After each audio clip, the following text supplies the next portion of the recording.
Welcome back, folks. Well, we are picking up where we left off last week. I ordered one set of rocker shaft fastener replacement hardware for just one shaft for the Gen 3 Hemi.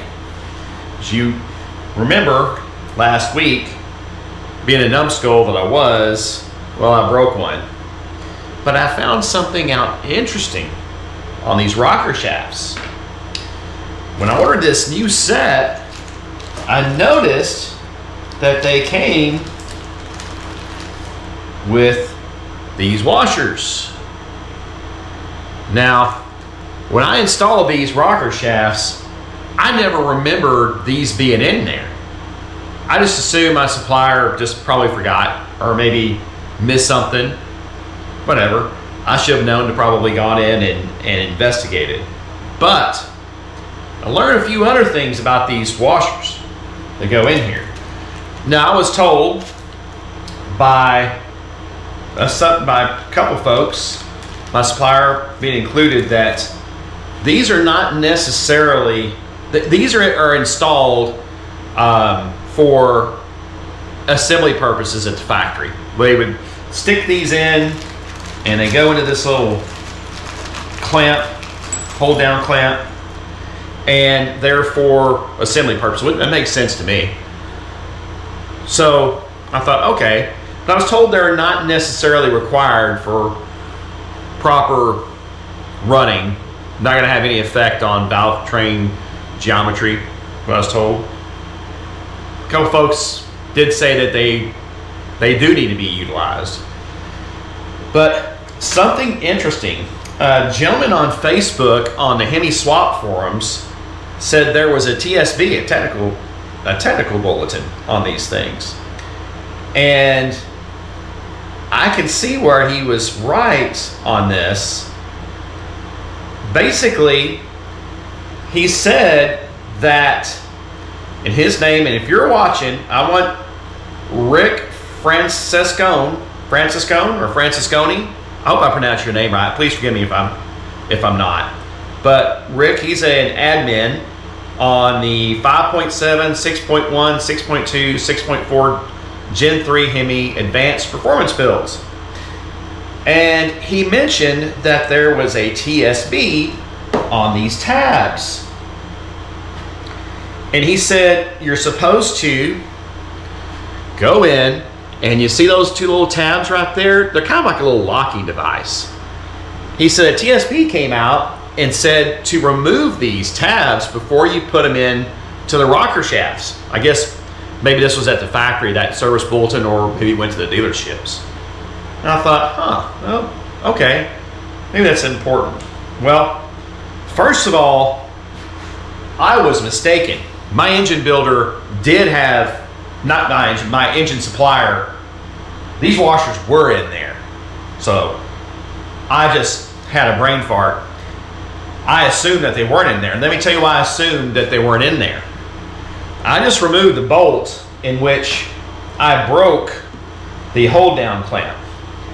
And if you look real close on this bolt, look at that.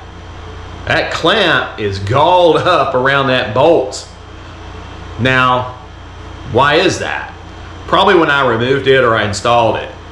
However, back to his point, those tabs, he's saying, need to be torn off with just needle nose pliers, just bend them back and forth a little bit, and they'll weaken and they break off.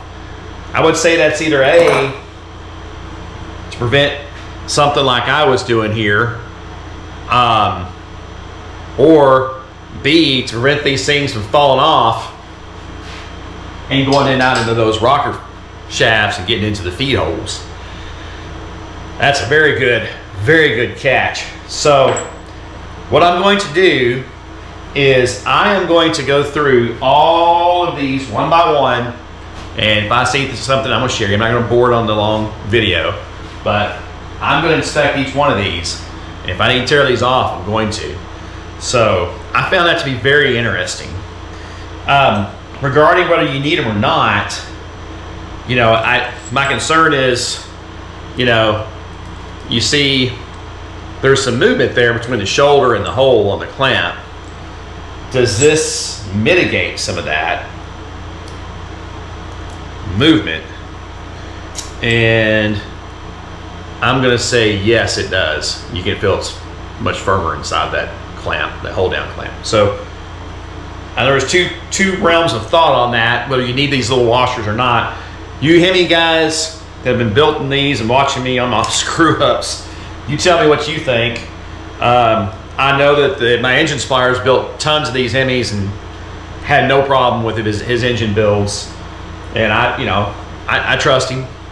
But I'm probably going to go ahead and use these and tear those little things off. You guys let me know in the comments, but if I find something else, find an anomaly, I'll share. So here we go. Guys, I can absolutely see why they came out with the TSB on this thing. You see those little tabs right there. Hope you can see them right there. Although they do a great job of holding that clamp down, locating it for assembly purposes. They're hard to get off, actually. They clip in there pretty tight. I can actually see where these little things here, because they're not hard. Yeah, you see that, what I've got on my needle noses right there? I can see why they came out with that TSB, because eventually, if that breaks off, it gets down in that rocker shaft. It's just my thinking. If it gets down that rocker shaft, or gets down in an oil feed hole or one of these areas, I can't remember where it feeds the oil through. Anyway, that could, I can see where that could create an issue.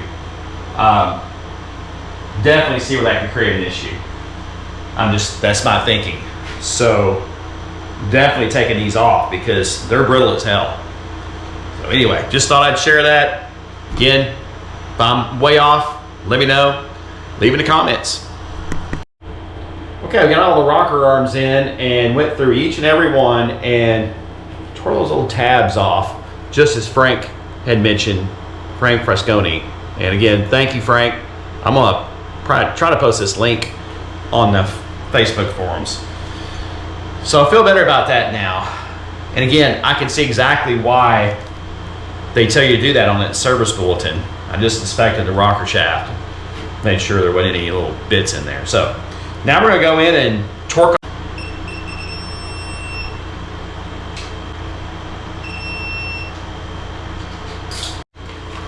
Okay, now we're about to install our new 16 spark plugs. These are NGK V-Power, and the part number is LZTR4A-11. And by the way, Joe, I just checked some of my old spark plugs I had. They were a champion. I wasn't gonna record if you were watching. So anyway, those could go in the trash most likely, or just be spares. So don't worry, Joe, we're going back with NGK. So here we go.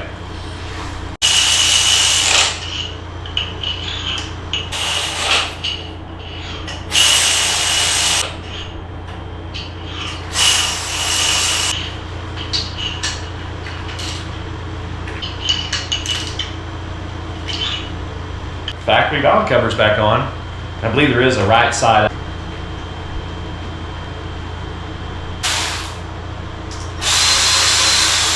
Torque the valve cover fasteners, valve cover bolts to 105 inch-pounds. We're about to install our 8-inch coil packs. These are Street Fire, right there. And I've got these. Now we got our coil packs on. We're gonna put our bypass hose on. Oops. This is gonna go on the Holley accessory drive mid-mount. It's just gonna bypass for test purposes. Prime. So we pulled the valve covers back off. You guys see my stuff. We're putting our driven HR2 conventional tend feeding the mains. We'll probably hear air going through, and then I'll do the top. Camera picks it up, but you can hear the air in the system. Definitely hear it go until we see oil coming out. Both sides, I don't know if you guys can see, the oil is coming out of we've got oil probably, hopefully coming out good. So this is what we wanted. Now, Well, we just started it and it fired right up. I don't know if you can see my shit-eating grin I've got, excuse my French, but it sounds wonderful, smooth, no smoke. Haven't broken it in. Let's not get carried away, but I'm pretty happy. So let's see what happens. Okay, coil. Now hadn't warmed up enough to open thermostat or anything, but let's see. We got 79 pounds at idle.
Look at the exhaust, see if we got any smoke.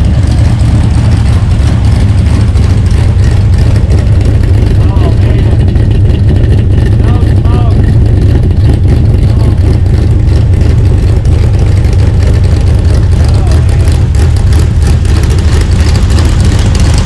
Oh, that's better. How quiet it is.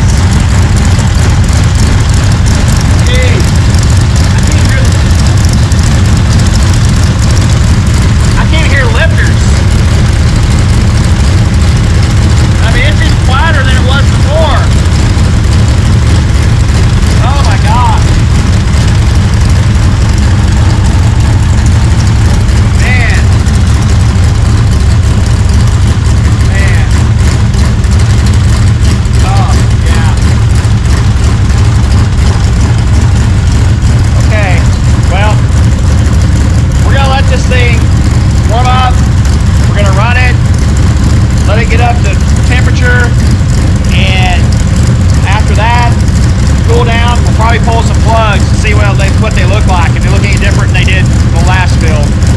So we'll get back with you. We're gonna let it sit here and warm up for a little bit.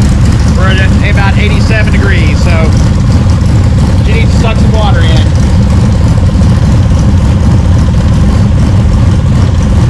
Hot idle oil pressure.